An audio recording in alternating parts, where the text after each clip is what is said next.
रहीम अस्सलाम वालेकुम। आज मैं आपके लिए आलू टिक्का मसाला लेकर आई हूँ। बहुत ज़बरदस्त रेसिपी, ज़रूर इसको ट्राई करें। पूरियों के साथ भी खा सकते हैं और ऐसे भी खा सकते हैं और घर की रोटी और पराठों के साथ बहुत मज़ेदार है। रेसिपी पसंद आए तो मेरे चैनल को सब्सक्राइब करें, बराबर में दिए गई बेल को क्लिक कीजिए ताकि हर नई रेसिपी आपके पास सबसे पहले आए। अब आते हैं हम रेसिपी की तरफ। से यहाँ पर टिक्का मसाला लिया है मैंने 1 टेबल स्पून। कश्मीरी लाल मिर्च जाएगी या पेपरिका पाउडर हो तो वो भी 1 टेबल स्पून।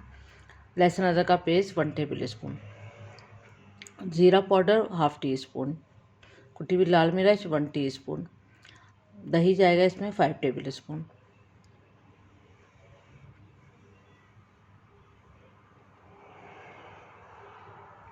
नमक जाएगा 1 टीस्पून।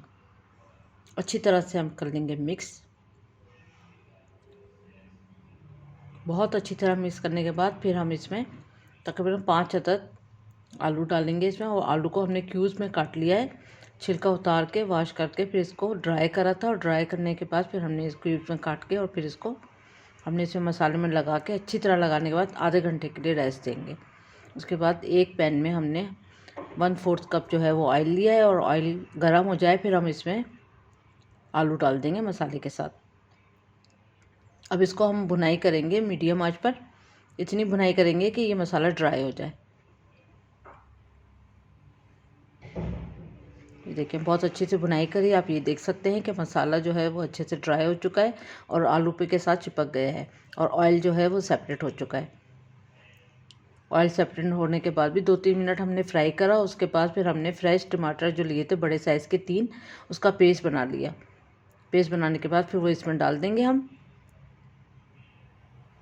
फिर ऑयल सेपरेट हो गया थोड़ा सा तो फिर हमने इसमें 3 टेबल स्पून दही डाला।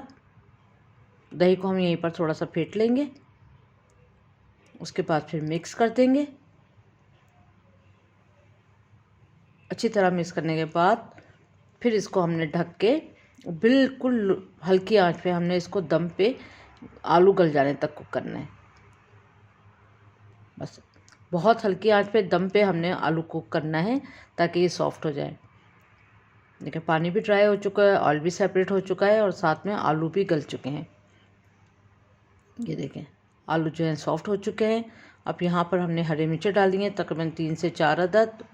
बारीक लंबी कटी हुई बारीक कटा हरा धनिया डाला है। अच्छी तरह से करेंगे इसको मिक्स करने के बाद फिर हम इसमें जलता हुआ कोयला रखेंगे, एक फॉयल का टुकड़ा रखेंगे और फिर यहाँ पर हमने कोयले को जो है वो दहकाया था वो रखा। और फिर इसके ऊपर हमने बटर डाला तकरीबन 1 टीस्पून की जितना डालें हैं 1 टेबल स्पून। उसके बाद फिर इसको ढक दें 5-10 मिनट के लिए। डिश तैयार है। बहुत ज़बरदस्त रेसिपी है, ज़रूर इसको ट्राई करें, मज़ेदार है। उम्मीद करती हूँ आज की रेसिपी पसंद आई होगी। Thank you for watching. दुआ में याद रखें, अपना ख्याल रखें। अल्लाह हाफिज़।